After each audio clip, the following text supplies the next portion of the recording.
सोमवार व्रत हिंदू धर्म में महत्वपूर्ण दिन होता है। यह दिन भगवान शिव को समर्पित होता है। इस दिन भगवान शिव की कृपा पाने के लिए शिव भक्त पूरे दिन का व्रत करते हैं। पूरे दिन का उपवास करके दिन शाम के समय भोजन करना चाहिए, अर्थात पूरे दिन में एक बार भोजन कर सकते हैं। सावन व श्रावण मास के सोमवार के व्रत का महत्व और भी ज्यादा होता है। सावन व श्रावण का महीना भगवान शिव को अति प्रिय होता है। इस मास के दौरान भगवान शिव व माता पार्वती की पूजा होती है। सोमवार व्रत की पूजा कैसे करें? सोमवार को ब्रह्म मुहूर्त में सोकर उठें और स्नान आदि से निवृत्त हो जाएं। गंगा जल या पवित्र जल पूरे घर में छिड़कें। घर में ही किसी पवित्र स्थान पर भगवान शिव की मूर्ति या चित्र स्थापित करें। अगर आप घर में शिवलिंग स्थापित है तो अभिषेक के साथ पूजा प्रारंभ करनी चाहिए। अभिषेक के बाद बेलपत्र, समीपत्र, दूब, कुशा, कमल, नीलकमल, जमुआ फूल, कनेर, राई फूल आदि से शिव जी को प्रसन्न किया जाता है। भगवान शिव का ध्यान करें। ध्यान के पश्चात ओम नमः शिवाय से शिव जी का तथा ओम शिवाय नमः से पार्वती जी का षोडशोपचार पूजन करें। पूजन के पश्चात व्रत कथा सुने, उसके बाद आरती कर प्रसाद वितरण करें। सोमवार व्रत कथा। किसी नगर में एक साहूकार रहता था। उसके घर में धन की कोई कमी नहीं थी, लेकिन उसकी कोई संतान नहीं थी जी। सब वजह से वह बेहद ही था। पुत्र प्राप्ति के लिए वह भगवान शिव प्रत्येक सोमवार व्रत रखा और पूरी श्रद्धा के साथ शिवालय में जाकर भगवान शिव और पार्वती जी की पूजा करता था। उसकी भक्ति देखकर माँ पार्वती प्रसन्न हो गई और भगवान शिव से उस साहूकार की मनोकामना पूर्ण करने का निवेदन किया।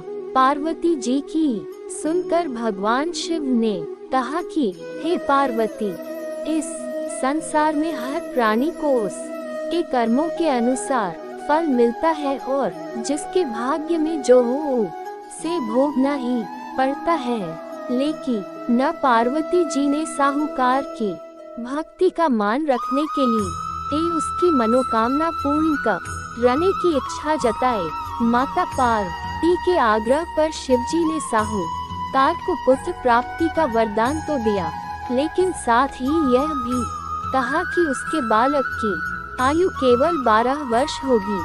माता पार्वती और भगवान शिव की इस बातचीत को साहूकार सुन रहा था। उसे ना तो इस बात की खुशी थी और ना ही गम। वह पहले की भांति शिवजी की पूजा करता रहा। कुछ समय उपरांत साहूकार के घर एक पुत्र का जन्म हुआ। जब वह बालक 11 वर्ष का हुआ तो उसे पढ़ने के लिए काशी भेज दिया गया। साहूकार ने पुत्र के मामा को बुलाकर उसे बहुत सारा धन दिया और कहा कि तुम इस बालक को काशी विद्या प्राप्ति के लिए ले जाओ और मार्ग में यज्ञ कराओ। जहाँ भी यज्ञ कराओ वहीं पर ब्राह्मणों को भोजन कराते और दक्षिणा देते हुए जाना। दोनों मामा भांजे इसी तरह यज्ञ कराते और ब्राह्मणों को दान दक्षिणा देते काशी की ओर चल पड़े। रात्रि में एक नगर पड़ा जहाँ नगर के राजा की कन्या का विवाह था, लेकिन जी सर राजकुमार से उसका विवाह होने वाला था। वह एक आंख से काना था। राजकुमार के पिता ने अपने पुत्र के काना होने की बात को छुपाने के लिए एक चाल सोची। साहूकार के पुत्र को देखकर उसके मन में एक विचार लिया। उसने सोचा क्यों न इस लड़के को दूल्हा बनाकर राजकुमारी से विवाह करा दूं।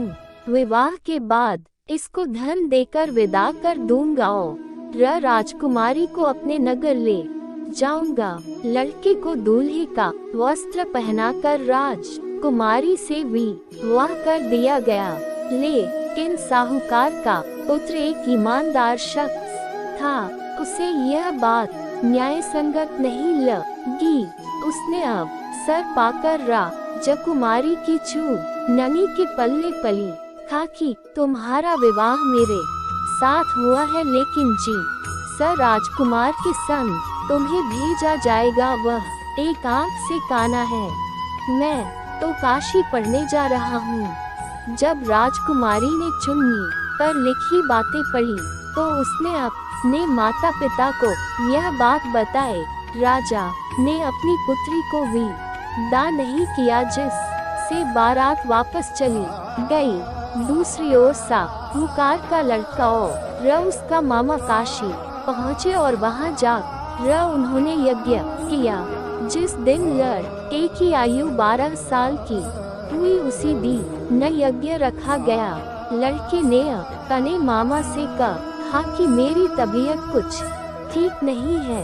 मामा ने कहा कि तुम अंदर जाकर सो जाओ। शिवजी के वरदान सार कुछ ही क्षणों में उस बालक के प्राण निकल गए। मृत भांजे को देख उसके माँ ने विलाप शुरू किया। संयोगवश उसी समय शिवजी और माता पार्वती उधर से जा रहे थे। पार्वती ने भगवान से कहा, प्राणनाथ, मुझे इसके रोन की स्वर सहन नहीं हो रहा। पर इस व्यक्ति के कष्ट को अवश्य दूर करें। जब शिवजी मृत बालक के समीप गए तो वह बोले कि यह उसी साहूकार का पुत्र है जिसे मैंने 12 वर्ष की आयु का वरदान दिया। अब इसकी आयु पूरी हो चुकी है। लेकिन मातृ भाव से विभोर माता पार्वती ने कहा कि हे महादेव, आप इस बालक को और आयु देने की कृपा करें, अन्यथा इसके वियोग में इसके माता पिता भी तड़प कर मर जाएंगे। माता पार्वती के आग्रह पर भगवान शिव ने उस लड़के को जीवित होने का वरदान दिया। शिव जी की कृपा से वह लड़का जीवित हो गया। शिक्षा समाप्त करके लड़का मामा के साथ अपने नगर की ओर चल दिए। दोनों चलते हुए उसी नगर में पहुँचे जहाँ उसका विवाह हुआ था। उस नगर में भी उन्होंने यज्ञ का आयोजन किया। उस लड़के के ससुर ने उसे पहचान लिया और महल में ले जाकर उसकी भगत की और अपनी पुत्री को विदा किया। इधर भूखे प्यासे साहूकार और उसकी पत्नी बेटे की प्रतीक्षा कर रहे थे। उन्होंने प्रण कर रखा था कि यदि उन्हें अपने बेटे की मृत्यु का समाचार मिला तो वह अभी प्राण त्याग देंगे, परंतु अपने बेटे के जीवित होने का समाचार पा कर वह बेहद प्रसन्न हुए।